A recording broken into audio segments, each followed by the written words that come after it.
All right, listen, I need a lot of you to start getting more clear eyed about what's going on here because I keep hearing way too many people in my personal life say, oh, it's not going to get that bad. And you know who said that? The people in Poland and Germany before Hitler started putting people on trains. So let's start getting real about that for a second. But what I want to say is if we do manage to survive this, which I'm not optimistic about, but if we do manage to survive this with our democracy somewhat intact enough that we can rebuild it, we're going to need to put some steps in place to prevent another billionaire oligarchy from happening. So here's some things we need to do. We need to set our tax rates back to what they were under Eisenhower's presidency. That's the first thing we need to do. Now, because a lot of these billionaires are cash poor and their money is tied up in assets, we need to make those assets taxable. That's a big reason why they have their money tied up in assets rather than physical currency, is because their assets are not being taxed. So we need to put those Eisenhower era tax rates back into place and apply them to non-liquid assets. So like if you own like a $36 million yacht, that yacht is taxable. Under Eisenhower, your tax was based on your income, and the poorer you were, the less you paid. And I know there's some libertarian people who think of taxation as theft and they think of it as punishment for success. That's how we got here. That's how we got here. So we need to stop with that bullshit thinking, because those taxes can be used to keep our country running efficiently. We have highways that are falling apart because we don't have enough federal revenue. So that's the first thing we need to do. We also need to set a federal maximum wage and raise the federal minimum wage so people who are poor can actually survive and people who are wealthy cannot amass wealth to the point that these people have. And I know some people are saying, well, they'll just move to other countries where they don't get... No, other countries have much stronger tax codes than ours does. That's why they stay here. They move their companies overseas, but they stay here because our tax codes are the most lax in the world, outside of, I think, Dubai. So we need to really start taking measures to keep people from amassing so much wealth that they can buy the government again if we are able to save it this time. That's non-negotiable. That has to happen because allowed Elon Musk to effectively buy the presidency.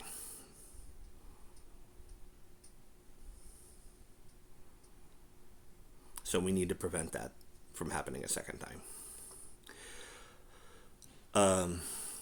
Another thing that we will need to do is shut down private for-profit prison companies, because what's happening with these deportations, these people are not going to be deported. They're going to be put into private prisons. Some have already been built, some are currently under construction.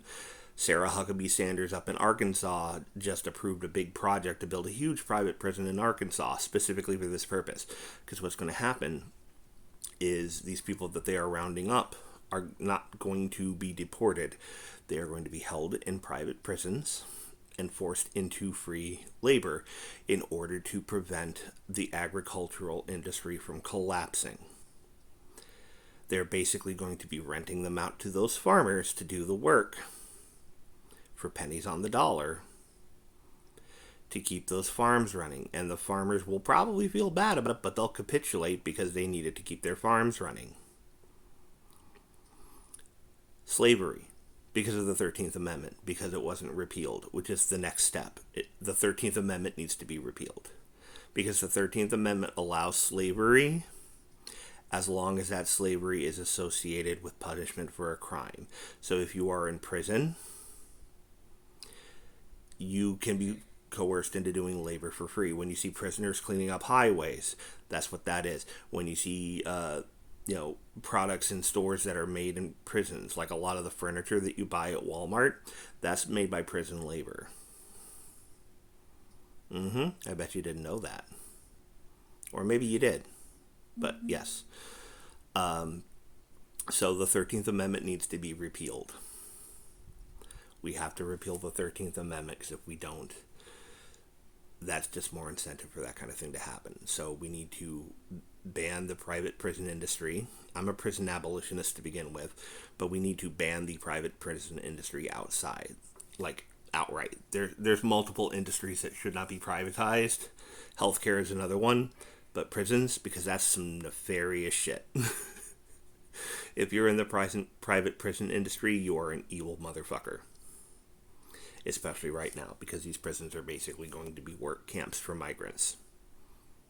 That's what's happening. People keep telling me I'm nuts, but that's what's happening, and I'm not the only person that knows it. That pattern recognition is recognizing pattern. And then the next thing that we need to do is completely ban members of Congress from insider trading, because there's a lot of Congress people that have stock in those private prisons and have stock in Meta and have stock in X.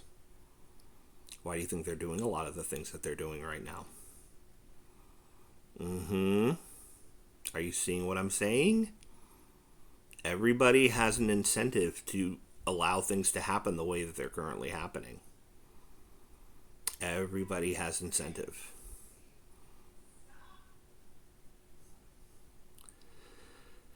So Congress needs to no longer be allowed to insider trade. And then there need to be term limits and a maximum age that you can be to run for Congress, because we have people who are in Congress who are gently alive. And they do not know anything about most of the things that they're voting on. A lot of these tech bills that they deal with either pass or fail because the Congress people are very old and not tech savvy, and they don't understand what they're dealing with because they were not raised with this kind of technology available. So they're out of touch.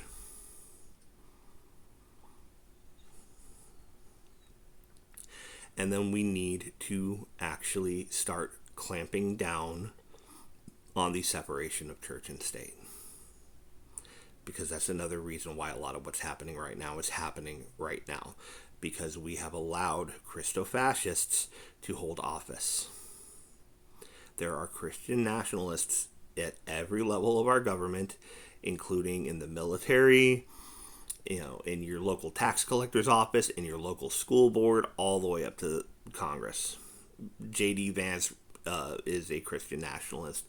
He was handpicked by the Heritage Foundation to be Trump's VP. So if Trump's in office, J.D. Vance steps up, and J.D. Vance, while not as outwardly cruel as Trump, is significantly smarter and much more actually dialed in to what the Heritage Foundation wants. Trump is just a sock puppet.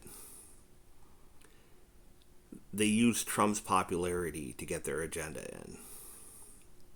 So these are things we need to start thinking about, because if we come out the other side of this and our society is relatively intact, these are steps we're going to need to take in order to prevent this.